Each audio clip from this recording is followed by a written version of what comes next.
Have you ever felt like you're speaking, but no one's listening? Like no matter how well-reasoned your arguments are, people just don't take you seriously. Most of us have been taught that to be heard, you have to be the loudest in the room.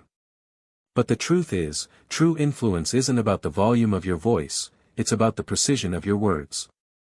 Imagine walking into a meeting, a family argument, or even a casual conversation and, with a single phrase, making everyone stop and listen without you having to raise your voice or lift a finger. Today, I'm going to reveal 5 powerful phrases that compel anyone to treat you with respect. It doesn't matter if it's your boss, a friend, or a stranger, these phrases simply work. And the best part? No shouting is required. Stay until the end, because phrase number 3 is so powerful, it can completely change the way people see you.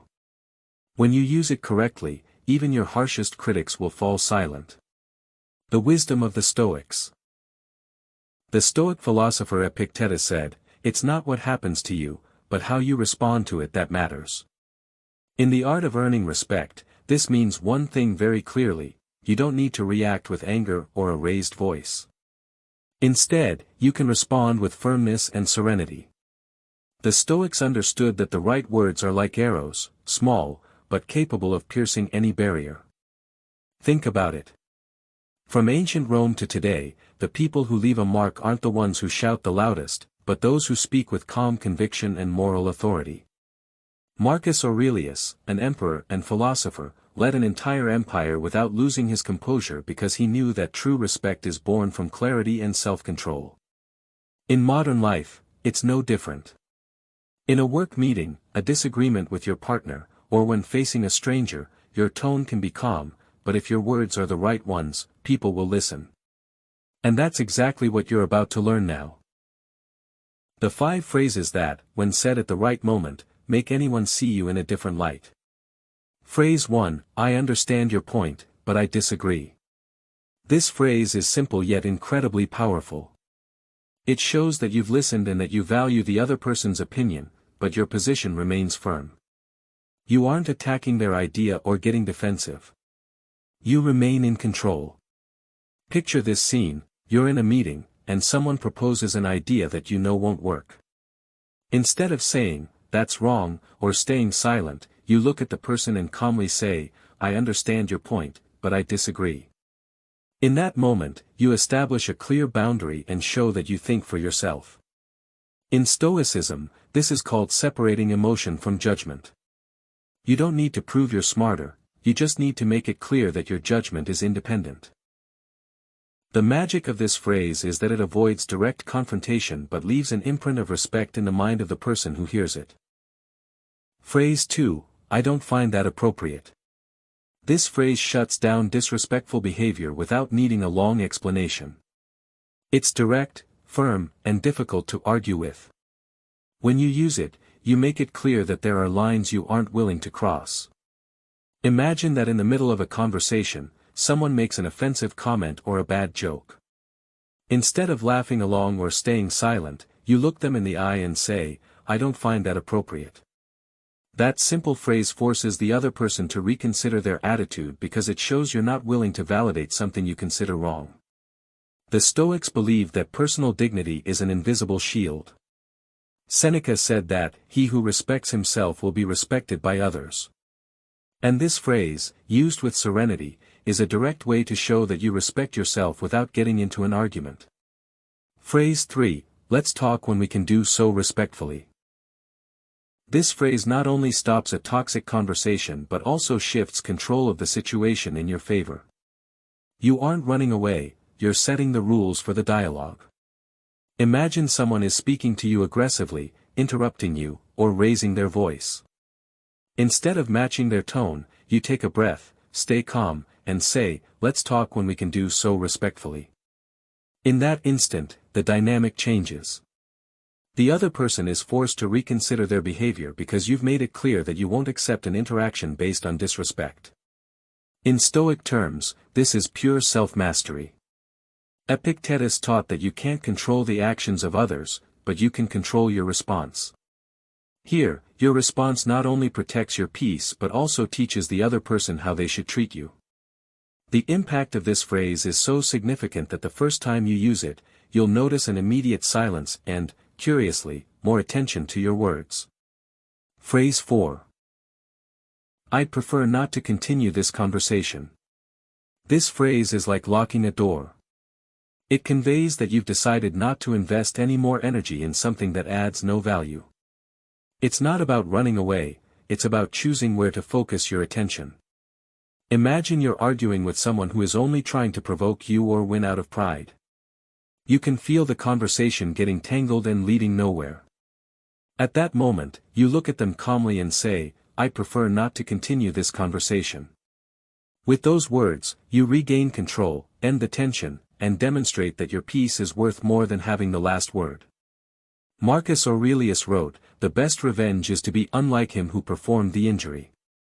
This phrase is the modern application of that principle. You don't fall into the same game, and that makes you stronger in the eyes of others. Phrase 5, that's your opinion, and I respect it, but I don't share it. This phrase combines two powerful elements, courtesy and firmness. You acknowledge the other person's stance but assert your own without asking for permission or starting an unnecessary conflict. Imagine a friend, a colleague, or even a family member insists on convincing you of something you don't accept. Instead of arguing point by point, you respond calmly, that's your opinion, and I respect it, but I don't share it. With this, you close the door to pressure, maintain the relationship, and at the same time, affirm your independence of thought.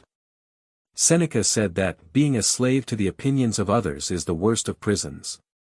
This phrase is the key to escaping that invisible jail, reminding you that you can respect someone without giving up your own judgment. Phrase 6. What is the desired outcome of this conversation? This phrase is a powerful tool for redirecting a conversation that has gone off track or become circular.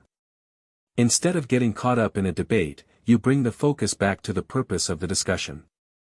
This demonstrates that you're goal-oriented and not interested in pointless arguments. Imagine you're in a team meeting where two colleagues are arguing over a minor detail, and the entire discussion is stalled.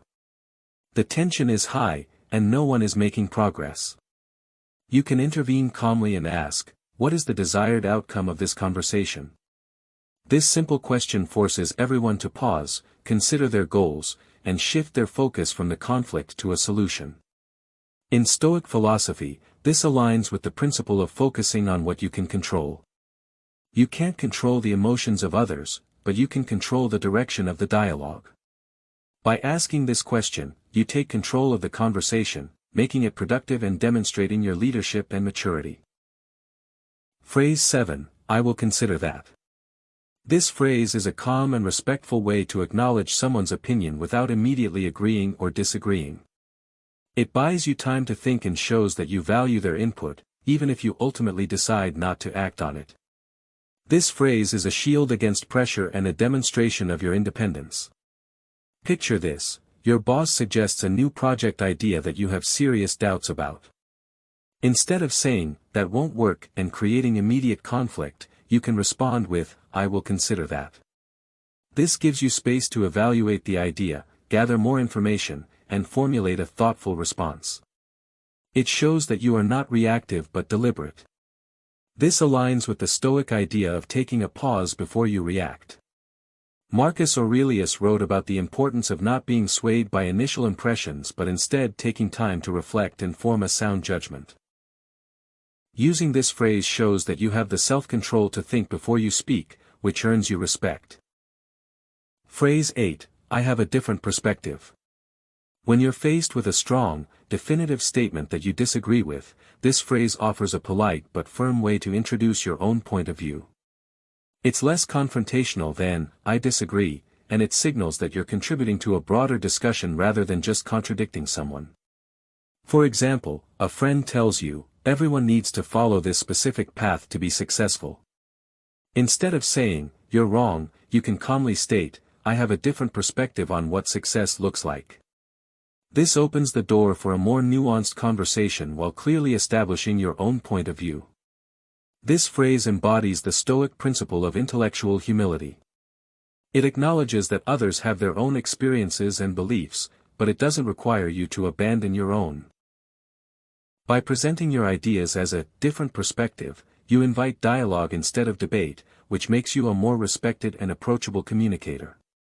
Phrase 9. Is there anything else you'd like to add before I respond? This phrase is an incredibly effective way to diffuse tension and demonstrate confidence in a heated discussion. By giving the other person a final opportunity to speak, you show that you are truly listening and not just waiting for your turn to talk.